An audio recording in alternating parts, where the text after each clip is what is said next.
Hello everyone, welcome to the quick Microsoft Word tutorials. In this video we are going to see how to create strike through text in Microsoft Word.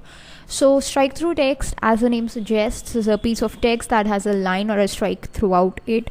It is basically used for different purposes, like for a to-do list. When you have prepared a list and you want to just cross off the tasks of your list, you can just simply strike through them to make you feel easy that okay, I have done all these tasks.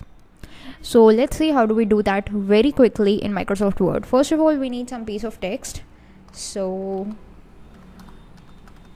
let's just write some text. This text is not needed anymore. Let's just go with it. Now once you have added the text, let me just create a copy for it, because I'm just going to show you the two ways that I'm going to do this. So first of all, you just need to select the text. In the home tab, you have this font group, and here is this option of a strike through. You can simply just click on it and the text would be stricken by a single line, right?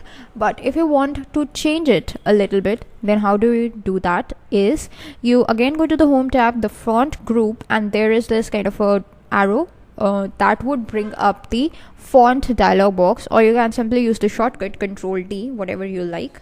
So let's just click over here, and here in the font options you see there are these effects. So there is a strike through effect that's present.